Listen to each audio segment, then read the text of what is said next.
Good morning student. कैसे हैं आप? मन लगा के पढ़ रहे होंगे। तो जैसे पिछले वीडियो में आपको बताए थे कि बेस थ्योरम को क्वेश्चन कैसे सोल्व करें, काफ़ी इंपॉर्टेंट टॉपिक है बेस थ्योरम। सबसे ज़्यादा आप ओवरऑल प्रोबेबिलिटी में जो भी पढ़े वो सबसे ज़्यादा इम्पोर्टेंट है बेस थ्योरम। और इस बार तो 100% क्वेश्चन इससे आएंगे ही आएंगे, नहीं आने का सवाल ही नहीं है, एकदम कंफर्म है। तो इसलिए बढ़िया से इसको रिवाइज करेंगे। हर टाइप के क्वेश्चन बताए हैं आपको। फिर भी कोई दिक्कत हो तो डायरेक्ट संपर्क करें। अब जो आपको लास्ट टॉपिक, इस बार जो सिचुएशन है उसके अकॉर्डिंग जो लास्ट टॉपिक है वो है प्रोबेबिलिटी डिस्ट्रीब्यूशन। आज कंप्लीट करेंगे इसको। प्रोबेबिलिटी डिस्ट्रीब्यूशन में क्या होता है, क्या करते हैं, इसके बारे में समझेंगे। ठीक है, बहुत ही सिंपल सा है। यहाँ टेबल बनाना है प्रोबेबिलिटी डिस्ट्रीब्यूशन। बाइनोमियल डिस्ट्रीब्यूशन एक था, वो पहले से ही आपको सिलेबस से हट गया है। तो अब सिर्फ एक टॉपिक यही है प्रोबेबिलिटी डिस्ट्रीब्यूशन, ध्यान से समझेंगे। ठीक है, तो इसमें जैसे रैंडम वेरिएबल आता है 0 1 2 3, जैसे हम सैंपल स्पेस के रिगार्डिंग एक कांस्टेंट वैल्यू है। रैंडम वेरिएबल क्या है? सैंपल स्पेस के रिगार्डिंग एक कांस्टेंट वैल्यू है। जैसे हम एक कॉइन को 3 बार टॉस करते हैं तो नंबर ऑफ हेड, अगर सपोज करें number of head is a random variable, तो नंबर ऑफ हेड क्या हो सकता है? 0, एक भी हेड नहीं है। 1, एक हेड आए। 2, 2 हेड आए। और 3, 3 हेड आए। इससे ज़्यादा नहीं हो सकता है। मीन्स इसके रिगार्डिंग नंबर ऑफ हेड कितना है? 0 से वेरी करके 0 1 2 3। तो ये क्या हो गया? इसका रैंडम वेरिएबल हो गया। ठीक है, अब इस रैंडम वेरिएबल भी दो टाइप के होते हैं। एक होते हैं डिस्क्रीट रैंडम वेरिएबल, एक होता है कंटिन्यूअस। मीन जैसे आप याद कीजिए 10th क्लास में पढ़ते थे या 11th क्लास में भी स्टैटिस्टिक था, उसमें पढ़ते थे। ठीक है, कि कंटिन्यूअस इंटरवल और डिस्क्रीट डिस्क्रीट वैल्यू, जैसे 1 के रिगार्डिंग फ्रीक्वेंसी, 2 के रिगार्डिंग, 5 के रिगार्डिंग फ्रीक्वेंसी, और एक था 0 से 10, 10 से 20, 20 से। मीन्स एक हो गया एक लिमिट, एक लिमिट में उसकी क्या प्रोबेबिलिटी है और एक पार्टिकुलर वैल्यू की क्या प्रोबेबिलिटी है। तो दो तरीके का होता है, डिस्क्रीट और रैंडम वेरिएबल। ठीक है, डिस्क्रीट और कंटिन्यूअस, डिस्क्रीट और कंटिन्यूअस। तो आपको ज्यादातर जो पढ़ना है उसके रिगार्डिंग क्या है? डिस्क्रीट वैल्यू के रिगार्डिंग। ठीक है, मीन 0 1 2 3 इस टाइप से रैंडम वेरिएबल लेंगे, उसके कॉरस्पॉन्डिंग प्रोबेबिलिटी लेंगे और टेबल बनाएंगे। बहुत आसान होता है। जो भी मेन कंसेप्ट था और प्रोबेबिलिटी का मेजर वर्क था वो सब आपका कंप्लीट हो गया। कहाँ तक? बेज थ्योरम तक। बेज थ्योरम में ही लगभग सारे कंसेप्ट का मेन जड़ जो है वो आ जाता है। ठीक है, यहाँ तो छोटा सा बहुत ही सिंपल सा कंसेप्ट है, थोड़ा सा समझेंगे और कन्फर्म एक जैसा क्वेश्चन बन जाता है। बहुत आसान है। जो बेज थ्योरम तक समझ गए उसके लिए ये 5% है। अगर 100% में 95% बेज थ्योरम तक है और 5% में है तो समझ सकते हैं इसकी बहुत ही आसानी से समझ में आता है, एवरेज वे में समझ जाते हैं। ठीक है, तो ध्यान देंगे। जैसे जैसे टेबल है x और यहाँ है P I, means x represent करता है रैंडम वेरिएबल को और p रिप्रेजेंट करता है उसके कॉरस्पॉन्डिंग प्रोबेबिलिटी को। तो ये 0 आ गया, 1 आ गया, 2 आ गया, सपोज करते 3। इस तरीके से 0 1 2 3 4 या माइनस कुछ भी फॉर्म में हो सकता है। ठीक है, बट जो यहाँ प्रोबेबिलिटी है, ठीक है, प्रोबेबिलिटी है 2 तक ही है तो 2 तक ही देखते हैं। प्रोबेबिलिटी है क्या? 0.4 और 0.2। ठीक है, अगर यहाँ 3 लेते तो 4 की जगह पर 0.2 कर दो, बात एक किया जाता। ठीक है, तो ऐसा गिवन है क्वेश्चन में, इस टाइप का टेबल गिवन है। अब बताना है कि ये प्रोबेबिलिटी डिस्ट्रीब्यूशन है नहीं। तो ध्यान दें यहाँ प्रोबेबिलिटी में, क्योंकि प्रोबेबिलिटी आपको पता है प्रोबेबिलिटी 0 और 1 के बीच होना चाहिए। सभी का प्रोबेबिलिटी क्या है? 0 और 1 के बीच होना चाहिए, निगेटिव नहीं होना चाहिए, 1 से ज्यादा नहीं होना चाहिए। और दूसरा कंसेप्ट जो इंपॉर्टेंट है, सभी का सम 1 होना चाहिए, ना 1 से ज्यादा ना कम, 1 होना चाहिए, तभी ये प्रोबेबिलिटी डिस्ट्रीब्यूशन। क्योंकि किसी एक सैंपल स्पेस के रिगार्डिंग दैट मींस सभी की प्रोबेबिलिटी का सम क्या होना है? प्रोबेबिलिटी 1 से ज्यादा नहीं होता। तो यहाँ सम क्या होना चाहिए? 1 होना चाहिए। इससे भी हम क्वेश्चन को सोल्व करते हैं, कई बार डायरेक्ट टेबल से ही सारा कैलकुलेशन निकल जाता है। ठीक है, आएंगे उस टाइप के क्वेश्चन पे भी। तो अभी तो देखिए, मीन्स x को रिप्रेजेंट किया रैंडम वेरिएबल से और कॉरस्पॉन्डिंग प्रोबेबिलिटी, ये क्या है? प्रोबेबिलिटी डिस्ट्रीब्यूशन है। तो ये डायरेक्ट टेबल के फॉर्म में दिया है, बताना है कि है या नहीं है।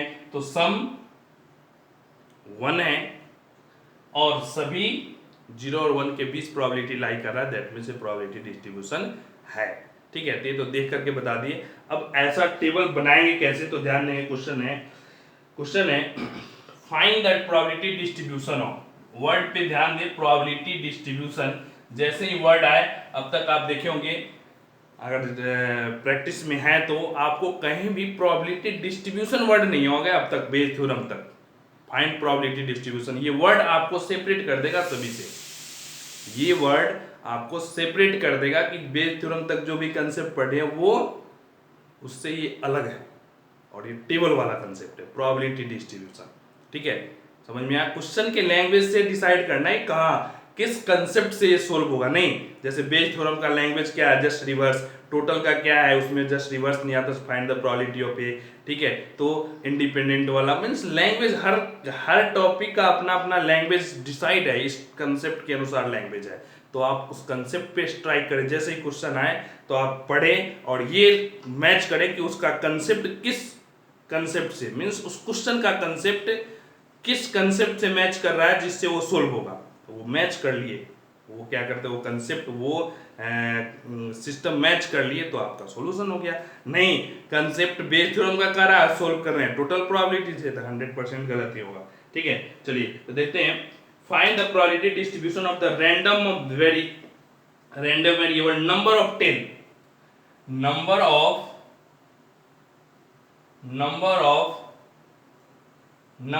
टेल्स का when two coin are tossed, two coin toss कर रहा है तो नंबर ऑफ टेल का क्या करना है, प्रोबेबिलिटी डिस्ट्रीब्यूशन बनाना है। तो पहले नंबर ऑफ टेल, अगर टू कॉइन टॉस करेंगे तो क्या क्या आएगा, हेड टेल, टेल हेड और टेल टेल। ठीक है, क्लियर हुआ।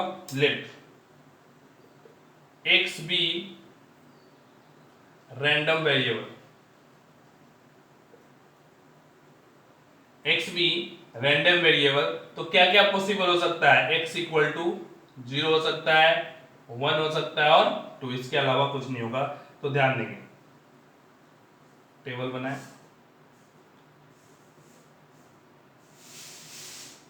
x और पी आई, 0 1 और 2। 0 मीन नंबर ऑफ टेल 0 होगा, तो नंबर ऑफ टेल 0 की प्रोबेबिलिटी क्या होगी, टोटल कितना हो गया 4, तो simple space 4। Number of 0 mean number of 0 means number of tail 0 means एक भी टेल नहीं हो, तो एक भी टेल क्या है, इस तीनों में तो टेल है, इसमें नहीं है, एक ही केस है जिसमें एक भी टेल नहीं है, क्या होगा प्रोबेबिलिटी 1/4। अब देखेंगे जिसमें एक टेल होती है, इसमें भी एक टेल है, इसमें भी एक टेल है, 2/4। दो टेल है, दो टेल है, तो दो टेल वाला एक ही संख्या है, एक 1/4। ठीक है, और सभी का सम भी क्या आ जाएगा, 1 आएगा। दैट मीन्स क्या हो गया, ये क्रॉसपोंडिंग क्या हो गया, प्रोबेबिलिटी आ गया। अब ध्यान देंगे, इसको 1/2 भी लिख सकते हैं। That means probability of x equal to 0 equal to क्या है, 1/4। ये पहले भी लिख सकते हैं, बाद में भी लिख सकते हैं। Probability of x equal to 1 क्या है, 1/2, और probability of x equal to 2 क्या है, 1/4। ठीक है, तो इस तरीके से तीनों की प्रोबेबिलिटी आ गई। अब क्वेश्चन आएगा, find probability of x less than 2। x less than 2 का मीनिंग क्या है, probability of x equal to 0 plus probability of x equal to 1 less than 2, 2 से छोटा, तो इस दोनों को हम क्या करेंगे, ऐड कर देंगे, तो लेस देन 2 आ गया। लेस देन इक्वल टू 2 होता तो सभी ऐड हो जाते, कई बार इससे ज्यादा 2 3 4 5 होता है। कई बार ऐसा क्वेश्चन है, प्रोबेबिलिटी ऑफ 0 से ग्रेटर x, 0 से greater x less than 2, inequality के फॉर्म में, तो 0 से बड़ा और 2 से छोटा एक ही कंडीशन है, क्या है, ये 1/2 है। तो इस तरीके से अब ज्यादा होने पर इसका कंसेप्ट बढ़ जाता है, तो इस तरीके से इस सिंबल को भी यूज करते हैं, तो समझेंगे, आगे क्वेश्चन आएगा उसके रिकॉर्डिंग सोल्व करेंगे। ठीक है, क्लियर हुआ। चलिए अब अगला क्वेश्चन है, यहाँ 2 कॉइन को टॉस किए, अब 3 कॉइन को टॉस करते हैं, 4 मींस उसके रिगार्डिंग क्वेश्चन करेंगे। ठीक है, तो क्वेश्चन है, अब यहाँ थोड़ा सा अलग टाइप से क्वेश्चन है, देखेंगे। A coin is biased so that head is 3 times. अब बायस्ड मींस का वर्ड ध्यान समझेंगे, शायद उधर कम चांसेस है, आप देखे होंगे। बायस्ड वर्ड बताए थे स्टार्टिंग में। बायस्ड क्या होता है? बायस्ड मींस एक एक्स्ट्रा प्रॉपर्टी है और अनबायस्ड मींस नेचुरल प्रॉपर्टी। ठीक है, अगर सिंपल कॉइन टॉस कर रहे हैं तो हेड टेल वाला कॉइन है, एक बार हेड सेम सेम प्रोबेबिलिटी होता है दोनों का। लेकिन जब बायस्ड है तो उस कंडीशन, उस क्वेश्चन में गिवन होगा कि ये बायस्ड किस तरीके से है, क्या इसमें चेंजिंग है। तो क्वेश्चन है, a coin is biased so that head 3 times. Head क्या आता है? हेड है वो 3 टाइम्स है, किससे? टेल से। मीन 3 बार हेड आएगा तो 1 बार टेल आएगा, नहीं 3 बार हेड आएगा तो 1 बार टेल आएगा। जनरली 1 बार हेड 1 बार टेल आता है, 50-50 चांस। लेकिन ये ऐसा तरीके से इस टाइप से मोल्ड है, इस टाइप से बना हुआ है कि 3 बार हेड आएगा तो 1 बार टेल आएगा। ठीक है, तो क्लियर हो गया। तो प्रोबेबिलिटी ऑफ हेड क्या आएगा? 3/4 और प्रोबेबिलिटी ऑफ टेल क्या आएगा? 1/4 अकॉर्डिंग टू क्वेश्चन। ठीक है, अब यहां क्या है? Coin wise so that if the coin is toss twice. ठीक है, यहां कॉइन को क्या किया? ट्वाइस, 2 बार टॉस किया। यहां भी 2 ही बार टॉस है, बट यहां हेड और टेल आने की पॉसिबिलिटी, प्रोबेबिलिटी बदल गया। तो 2 बार टॉस करता है तो क्या क्या ऐसे आता है? अगर हम 2 टाइम्स टॉस करेंगे तो क्या आएगा? हेड हेड, अभी बताए head tail, tail head, tail tail और टेल हेड। ठीक है, 4 आउटपुट आ गए। ठीक है, तब ध्यान दें। अब क्वेश्चन में देखिए किसका निकालना है? Find the probability distribution number of tail, या भी नंबर ऑफ टेल का प्रोबेबिलिटी डिस्ट्रीब्यूशन करना है। ठीक है, तो let x be number of tail. ठीक है, तो probability of x equal to 0 क्या आएगा? x इक्वल टू 0, ध्यान समझेंगे, x इक्वल टू 0 मींस एक भी टेल नहीं, दोनों का दोनों क्या? हेड, दोनों का दोनों हेड। तो probability of that means probability of head head. ठीक है, और प्रोबेबिलिटी ऑफ हेड हेड क्या आएगा? तो हेड की प्रोबेबिलिटी क्या है? 3/4। तो 3/4 इंटू 3/4 क्या आएगा? 9/16। अब probability of x equal to 1 means क्या? Probability of x equal to head tail and tail head. इस दोनों में हेड टेल और टेल हेड, इस दोनों में क्या है? इस दोनों में एक एक क्या है? टेल है। 1x equal to 1 number of tail means probability of head tail plus probability of tail head. Solve करेंगे हेड टेल तो 3/4 into 1/4 plus 3/4 into same same है। ठीक है, सोल्व करेंगे 3 + 3 6/16। समझ में आया क्या आ गया? 6/16। नेक्स्ट है probability of x equal to 2 means probability of tail tail, दोनों का दोनों टेल हो। दोनों टेल क्या हुआ? दोनों का टेल कितना हुआ? 1/4 इंटू 1/4 कितना आ गया? 1/16। और इस तरीके से हम देखेंगे तो टेबल बनाएंगे x pi 0 1 2। ठीक है, 0 1 2 तो 0 क्या आ गया?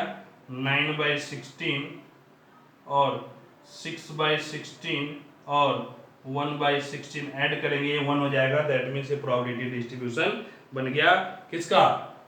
नंबर ऑफ टेल जब 2 कॉइन टॉस हो। ठीक है, अगर यही 3 हो जाता तो 0 1 2 3 आता, फिर प्रोबेबिलिटी और ज्यादा कॉम्प्लेक्स बनता, केसेस और ज्यादा बन जाते। 3 के केस में 8 आउटपुट आता। ठीक है, तो इस तरीके से हम सेम प्रोसेस से 2 का भी सोल्व किए, 3 का भी सोल्व कर सकते हैं।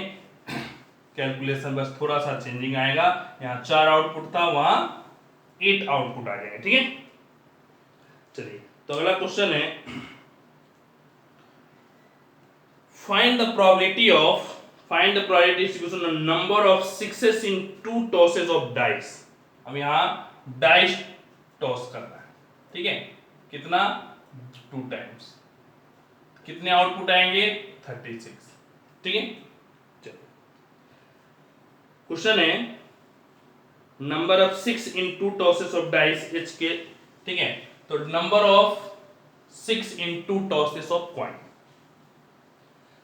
Late x be number of 6, x को मान लिया क्या नंबर ऑफ 6। ठीक है, तो p x इक्वल टू 0, ध्यान देंगे इसमें थोड़ा सोचना अलग है। x माने क्या number of 6, x equal to 0 means एक भी 6 नहीं हो। तो ऐसा कितना केस है जिसमें एक भी 6 नहीं आता।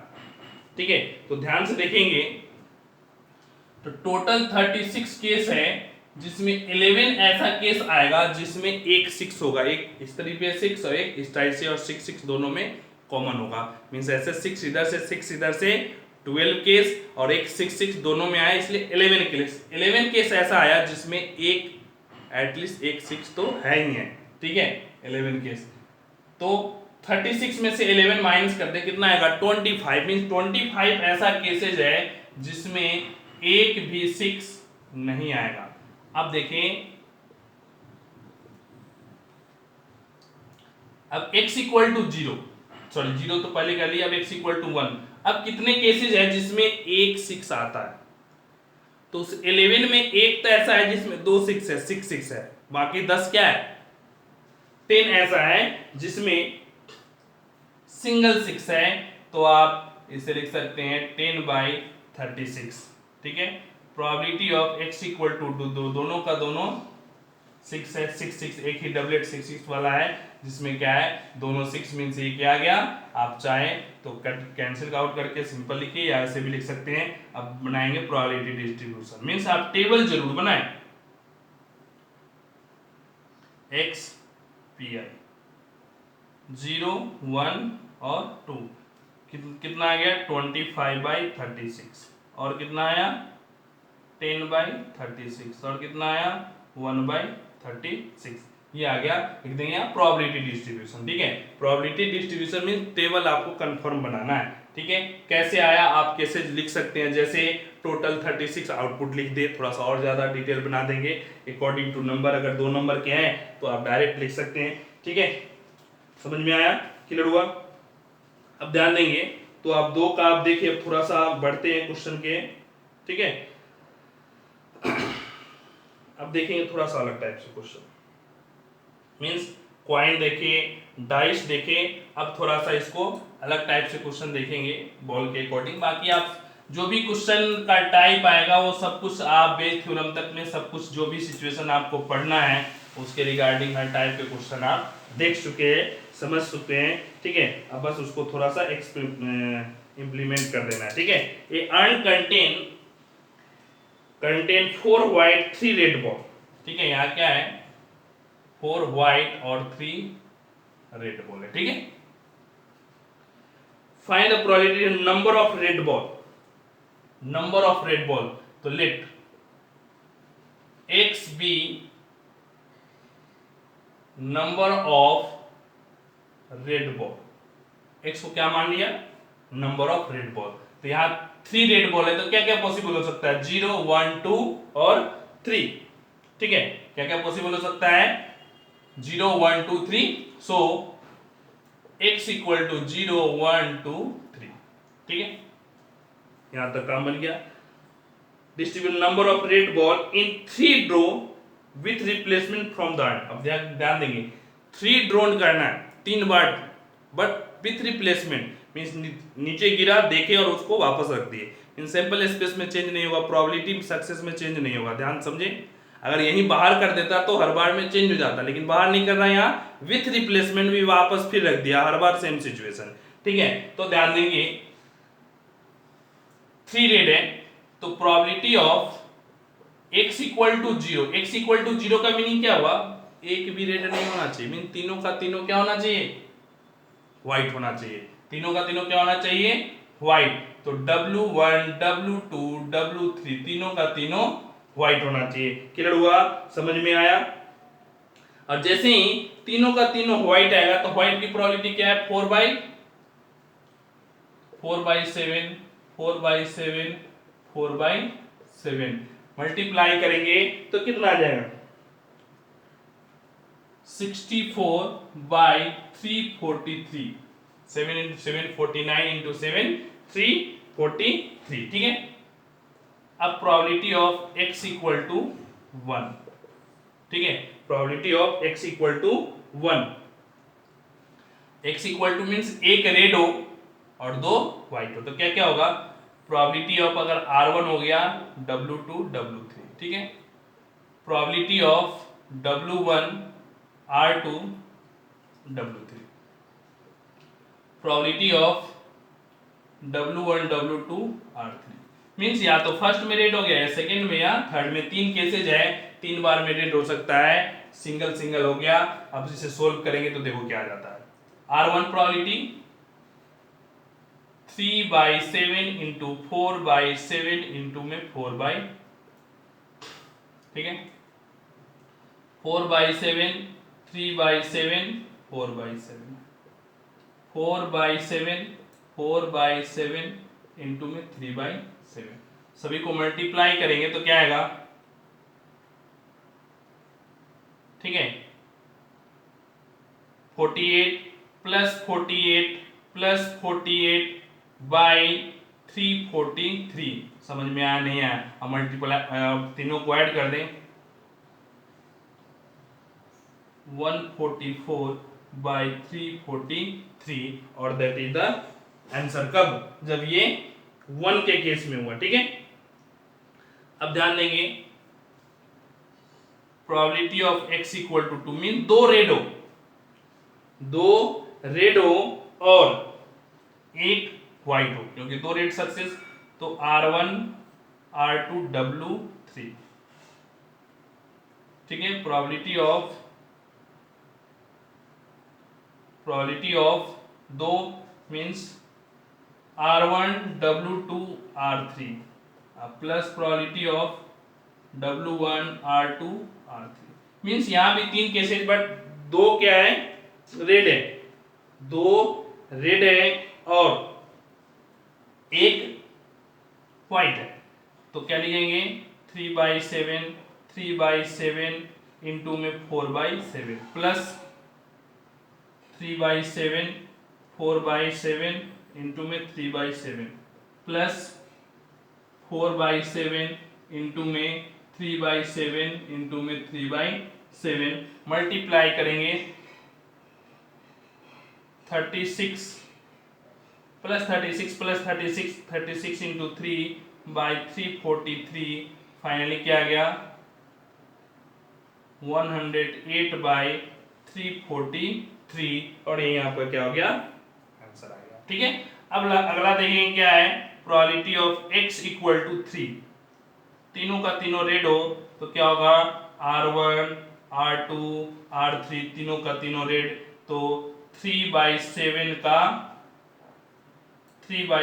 का होल क्यूब तीन बार मल्टीप्लाई करेंगे तो 27/343, और इस तरीके से क्या बन गया, सभी सिचुएशन का क्या गया, सभी सिचुएशन का क्या गया, आ गया, ठीक है, प्रोबेबिलिटी। अब क्या करेंगे, डिस्ट्रीब्यूशन बनाएंगे, तो टेबल बना रहे, ठीक है, टेबल डायरेक्ट रिप्रेजेंट कर देता है सभी को, ये आप अलग अलग कैलकुलेट किए, क्या है, x दो ही बनाना था, ठीक है,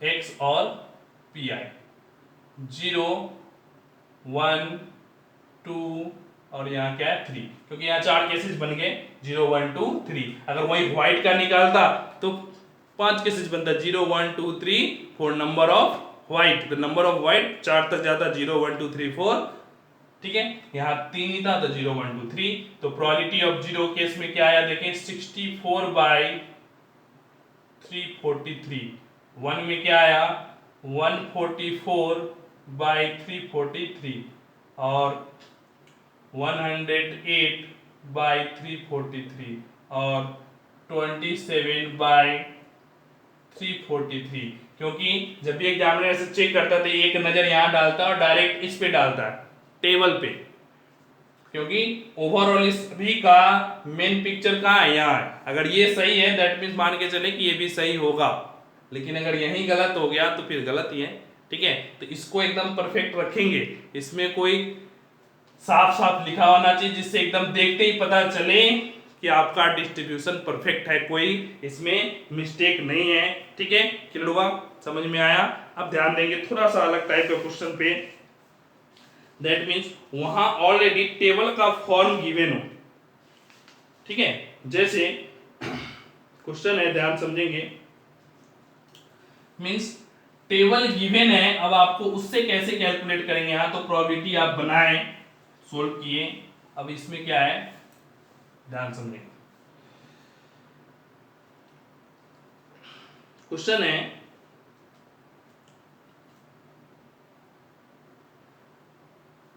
बहुत आसान होता है, अक्सर एग्जाम में आते भी हैं इस टाइप के क्वेश्चन। x और पी आई, x क्या है 0 1 2 0 1 2 और 3k क्यूब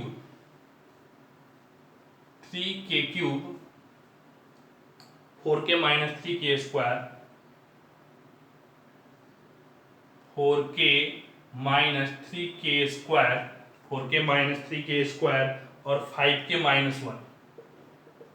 ये टेबल ऑलरेडी गिवन है, the probability distribution of the function random variable x given by, ठीक है, where k greater than 0।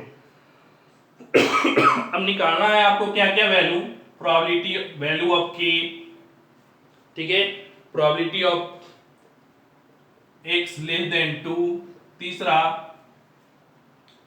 Probability of x greater than 1 and less than equal to 2। ठीक है, ये 3 क्वेश्चन आपको निकालने हैं, टेबल गिवन है। ठीक है, आपको खुद से सारे डिटेल निकालना है। ध्यान दें, तो आपको स्टार्टिंग में ही बताए थे कि इसका सम क्या होगा, हमेशा 1 होगा, 1 से ज्यादा न 1 से कम। ठीक है, तो जैसे ही ये आया, हम इसमें जो भी इंफॉर्मेशन हो ज्यादा भी हो सकता है, तो इस सभी को हम क्या करेंगे, सम इक्वल टू 1 करेंगे। तो क्या आएगा 3k cube plus 4k minus 3k square plus 5k minus 1 equal to 1। सभी का सम इक्वल टू 1। ध्यान रखें, जीरो नहीं करें, सभी का सम क्या होना चाहिए, 1 होना चाहिए। अब इसे सोल्व करेंगे, ध्यान दें, 3k cube 3k square 9k minus 2 equal to 0, ये आपका आ गया। अब इसे हम क्या करेंगे, फैक्टराइज करेंगे। ठीक है, इसे क्या करेंगे, फैक्टराइज। तो देखिए यहां हार्डर फैक्टर, अगर 1 पुट करेंगे, फैक्टर थ्योरम आप देखें, अगर 1 पुट करेंगे x इक्वल टू 1 तो क्या ये 0 होगा, x इक्वल टू 1 पुट करने से क्या ये 0 होगा। ठीक है, ध्यान से समझेंगे। तो 4k, एक और ध्यान दें, 3k cube 4k minus 3k square 5k minus 1। ठीक है, क्लियर हुआ। अब इसको क्या 1 पुट करें तो 3 माइनस 3 0, ठीक है, और 9 माइनस 2 0 नहीं होगा। ठीक है, अब ध्यान देंगे और क्या क्या value put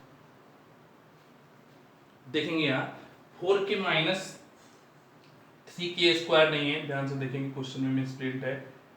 4k minus 10k square, तो जैसे ही ये 10k लिखेंगे, जैसे ये 10k लिखेंगे, अब ध्यान देंगे, जैसे 1 पुट किए क्या आ गया, ये 0 आ जाएगा। 1 पुट करने से क्या हो गया 0, that means k minus 1 is 1 factor. तो या तो आप k माइनस 1 से डिवाइड कर दें तो बात बन जाएगी। ठीक है, तो इसे k माइनस 1 से डिवाइड कर दें, बात बन जाएगी, क्या आ जाएगा फैक्टर k माइनस 1 इंटू में, ठीक है, k माइनस 1 इंटू में 3k square -7k 3k square -7k, ठीक है, +2। जैसे ही आप k -1 से डिवाइड करेंगे तो k -1 इंटू ये आ गया और आपका क्या हो जाएगा, फैक्टराइज हो गया, ठीक है। तो एक तो यहां से k की वैल्यू क्या आ गया, 1 आ गया। लेकिन k की वैल्यू जैसे ही 1 आप कैलकुलेट करेंगे, ध्यान दें, k की वैल्यू 1 पुट करेंगे, यहाँ प्रोबेबिलिटी क्या आएगा, 3 इंटू 1 3, और प्रोबेबिलिटी 3 नहीं हो सकता, प्रोबेबिलिटी हमेशा 1 से छोटा, मींस 1 पॉसिबल नहीं है। अब यहां से वैल्यू निकालेंगे, 3k स्क्वायर -7k +2 = 0। अब इसको फैक्टराइज करें, ठीक है, तो इसको फैक्टराइज करेंगे, 3k स्क्वायर -6k -k +2 = 0। यहां से अगर हम 3k कॉमन कर लें तो k -2 -1 कॉमन करें, k -2 = 0, तो क्या आ गया, 3k -1 इंटू k -2 = 0, और यहाँ से k की वैल्यू क्या आ गया, या तो 1/3 या k = 2। तो यहाँ 2 भी पॉसिबल नहीं हुआ, क्योंकि 2 डालेंगे तो क्या आएगा, ग्रेटर देन 1, मींस एक पॉसिबल आ गया, क्या, k की value 1/3, that is the possible case, ठीक है। अब जैसे ही k की वैल्यू 1/3 आ गया तो पहला काम आ गया, k की वैल्यू 1/3, समझ में आया, क्लियर हुआ, ठीक है। अब ध्यान देंगे अगला, x less than 2, probability of x less than 2 का मीनिंग क्या है, probability of x = 0 plus probability of x = 1। इस दोनों का सम करेंगे तो लेस देन क्या हो जाएगा, 2, तो दोनों का सम कर दें, x = 0 में क्या है, प्रोबेबिलिटी 3k³ मींस 1/3, k की वैल्यू कितना है, 1/3, 3k³ plus 4k minus 10 into 1/3 का होल स्क्वायर। समझ में आया, क्लियर हुआ, मीन दोनों प्रोबेबिलिटी को हम ऐड कर दें, ठीक है। तो क्या आ गया, सोल्व करें तो 3 1/9 प्लस 12/9 माइनस 10/9, कैलकुलेट करेंगे क्या आ जाएगा, 9, 13 - 3, आंसर क्या आ गया, 1/3। सोल्व किए, ऐड करेंगे तो क्या आ जाएगा, ये 1/3 आ गया, क्लियर हुआ। अब क्या है लास्ट, प्रोबेबिलिटी ऑफ 1 से ग्रेटर बट 2 के इक्वल टू है, ठीक है, तो यहां इक्वालिटी होल्ड कर रहा है, probability of x = 2, means indirectly क्या है, 1 से बड़ा और x से छोटा और 2 के इक्वल हुए, ठीक है। 1 से ग्रेटर मींस 2 के इक्वल, मींस डायरेक्ट आप लिख सकते हैं दिस और दिस दोनों क्या है, सेम है, तो प्रोबेबिलिटी क्या हो गया, 5k -1 मींस 5 इंटू 1/3 -1, 5/3 -1, सोल्व करेंगे 5 - 3/3, दैट इंप्लाइज 2/3। तो इसकी प्रोबेबिलिटी मींस फर्स्ट आंसर हो गया 1/3, दूसरा का आंसर हो गया 1/3, ठीक है, और तीसरे का आंसर क्या आ गया, 2/3, और इस तरीके से आपका काम हो गया, बन गया। तो ऐसे हम k की वैल्यू गिवन हो तो सोल्व करेंगे। Thank you.